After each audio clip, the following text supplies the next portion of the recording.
Saudi আরব ও সংযুক্ত আরব আমিরাত সহ প্রতিবেশী দেশগুলো কাতারের সঙ্গে সম্পর্ক ছিন্ন করার পর দেশটি এখন নানামুখী কূটনৈতিক, অর্থনৈতিক ও বাণিজ্যিক চাপের মুখে পড়েছে।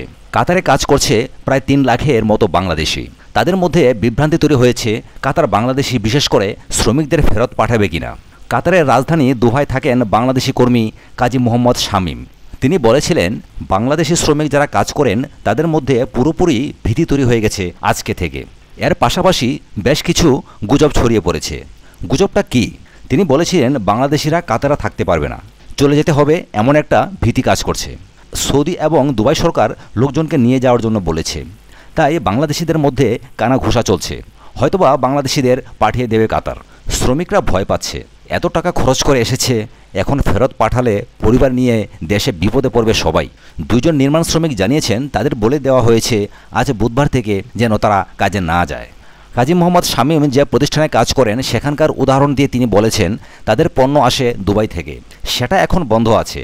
তাই তার কফিল অর্থাৎ নিয়োগদাতা বলে দিয়েছেন যদি এমন চলতে থাকে এবং স্টক শেষ হয়ে যায় তাহলে স্টোর বন্ধ করে দিতে হবে এবং তোমাকে চলে যেতে হবে। পরে যদি ভালো ফলাফল আসে তখন দেখা যাবে। কাতারে বাংলাদেশ দূতাবাস কি বলছে? কাতারের দোহাতে বাংলাদেশ দূতাবাস তাদের ওয়েবসাইটে এই বিষয়ে একটি নোটিশ দিয়েছে। সেখানে দূতাবাস জানাচ্ছে কাতার এবং উপসাগরীয় অন্যান্য কয়েকটি দেশের মধ্যকার উদ্ভূত রাজনৈতিক পরিস্থিতি বাংলাদেশ দূতাবাস সার্বক্ষণিক পর্যবেক্ষণ করছে এবং কর্তৃপক্ষের সাথে সার্বক্ষণিক যোগাযোগ অব্যাহত রয়েছে।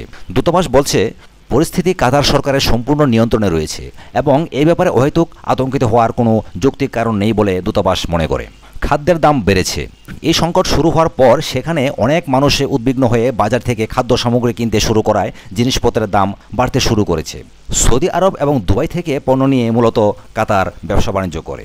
সৌদি বর্ডার দিয়ে খাদ্য আসতো কাতারে, সেটা বন্ধ হওয়ার পর অনেকেই সুপার স্টোরগুলোতে খাদ্য মজুত করা শুরু করেছে। খাদ্য সংকট এখনও শুরু না হলেও একটা বিভ্রান্তিকর পরিস্থিতি চলছে।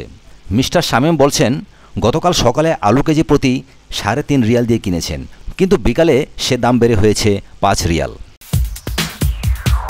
সাথে থাকার জন্য অসংখ্য ধন্যবাদ। পরবর্তী এক্সক্লুসিভ সংবাদের জন্য আমাদের চ্যানেলটিকে সাবস্ক্রাইব করবেন এই আশা রাখি। ধন্যবাদ।